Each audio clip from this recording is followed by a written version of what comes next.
idol ko, Steph Curry. Limited edition na marble, tas team cap. Ito yung LeBron 10. Ito Air Force 1, Boston Celtics inspired siguro itong sapatos na to. Kung ba naman magsuot ng Kawasaki? Hindi ka mabibilis sa makbo. Run. Ano pare, saktong-sakto ba? Sakto. Parang sinukat, no?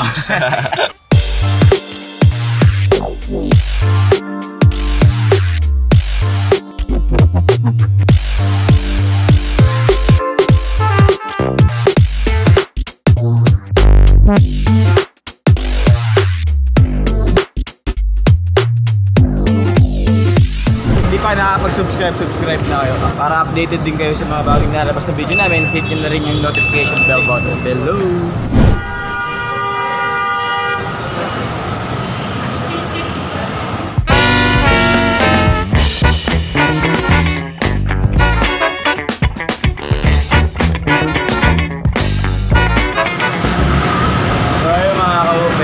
Tayo sa susunod na pupuntahan natin Buka Shop within Cubao. Nakita ko na rin ko na pinuntahan to ni Boss Paul Jimenez.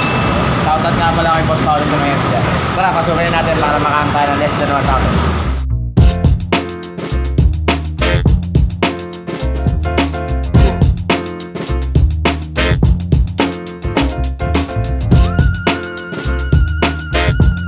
Ito. Idol ko, Steph Curry. Ito yung Curry 1.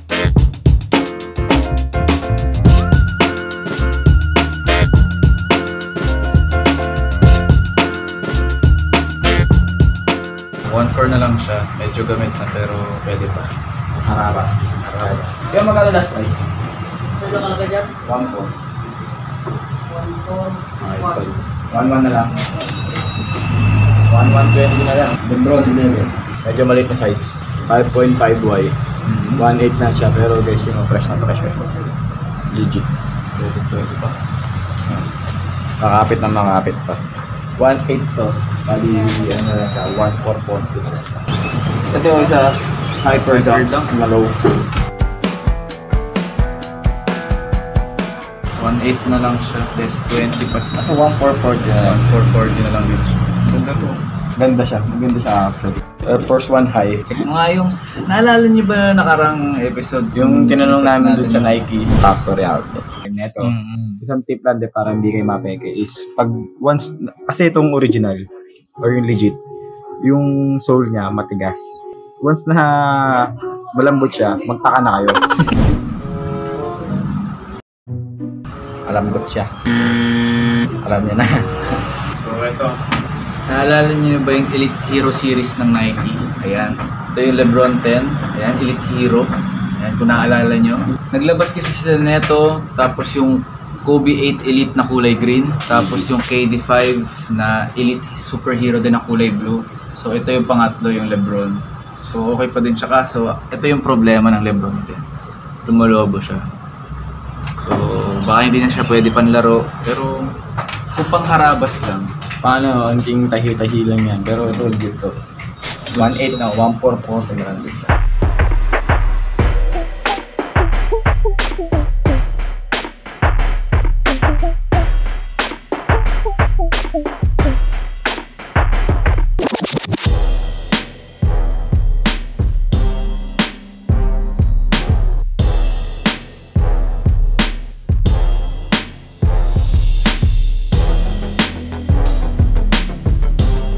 Pag sinuot mo ka, ang bilis ng malakbo. Kung pa naman magsuot ng Kawasaki, hindi ka mabibilis sa makbo. Diba? Motor. May makina eh. Run. So meron silang Adidas Superstar. Fan kasi ako ng Adidas Superstar talaga. Mahilig ako sa mga ganito pang alis na Adidas. Ang ano niya, jeans. Parang jeans din siya dito. Okay din. Ano, leaning. Pero, ano siya, limited edition na marble. Tapos team cap. 1,400 na lang siya, 1,120 na lang. Leaning to eh. Pero leaning siya. Team cap. Hindi pa ako nagamit eh. Ano? Ito, sock dart. Meron naman sock dart dito. Okay na okay pa siya. 1.8, 1.4 na lang. Diba may sinabi ko na may ligaw sa New Balance. May nakita na naman tayo another New Balance. 1.8 siya, 1,440 na lang ulit. Yes. Ganda. Gandang kulay. Crazy Boost. Crazy Light Boost. Hindi ko sure kasi kung Crazy Light Boost or Crazy Boost lang siya. So parang ganun. Ito yung unang sapatos ni James Harden nung lumipat siya sa Adidas galing Nike. So great find siya, okay siya. Sobrang sarap na ito sa paa. Tignan niyo yung Boost hanggang ngayon okay po. Great cushioning din yung Boost. Ito Air Force 1 na color green. Yan guys. Boston, sir. Oo, Boston Celtics inspired siguro itong sapatos na to. Low cut siya. Maganda siya. Sa mga mahilig mang pang-alis. Check natin ulit ha. Nalambot. Pero ganito. Pero okay siya sana. Leaning. Magaganda yung mga running shoes na leaning actually. 1,440 na lang din to.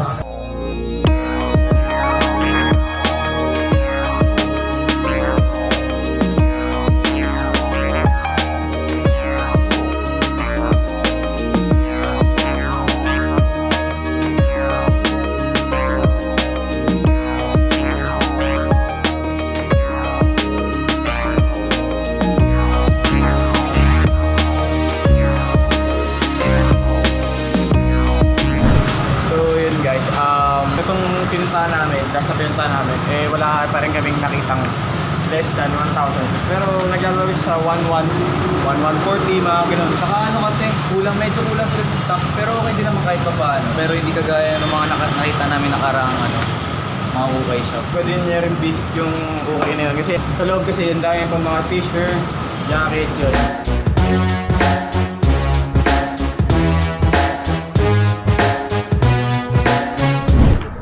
Kamusta mga ka-UPEX? What's up sa inyo?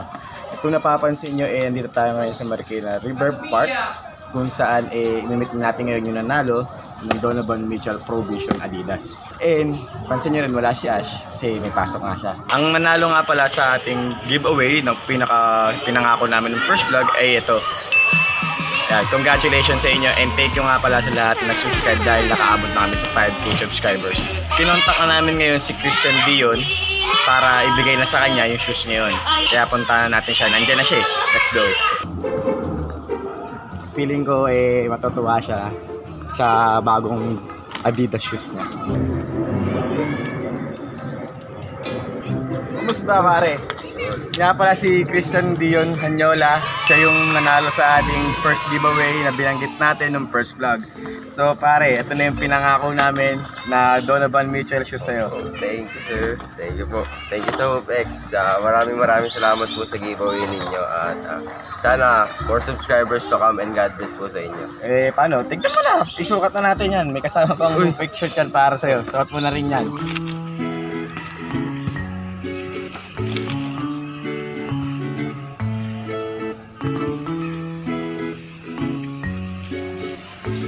Pwede po i-fit na.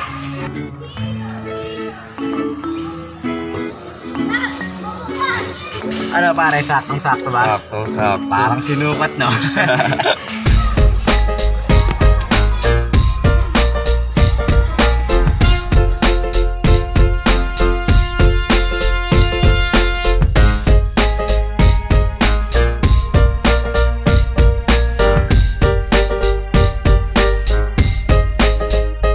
Ano yung naisipan mo bakit sumali ka sa mag-giveaway namin? Actually kasi matagal na rin ako naghanap ng sapatos. Tsaka hindi rin kasya sa budget ko. Tsaka kapag naglalaro kami ng mga tropa ko, sapatos na sinusuot ko madalas. Tsaka minsan nagpapaan na lang talaga ako. Tsaka mahirap rin sa paa. Nagpapaltos yung ilalim ng paa ko. Kaya nung nakita ko yung HoopX sa Facebook, yun, hindi na ako nagdalawang isip na sumali agad sa giveaway. Kasi madalas ko naman at tsaka matagal ko na pinapollow yung HoopX. Talagang nilike ko siya kasi yung mga content niya puro about basketball Ano yung paggagamitan mo? Ano yung mga liga mo? Yun. Para magamit yung sakto, malapit na yung intrams namin sa susunod na linggo na halos. Kaya ayos na ayos, sakto na sakto yung paggagamitan ko na sapatos na to sa intrams week namin. Parang saktong-sakto pala mga HoopX na siya yung nakakuha natin na winner. Parang tinadaan na siya yung makakuha doon. May gusto ka bang shoutout? Yun, shoutout sa mga tropa ko, sa magulang ko. Nasa YouTube na ako. Tsaka sa mga klase ko sa TIP, SHS Time A13, tsaka A1. Yun, maraming salamat sa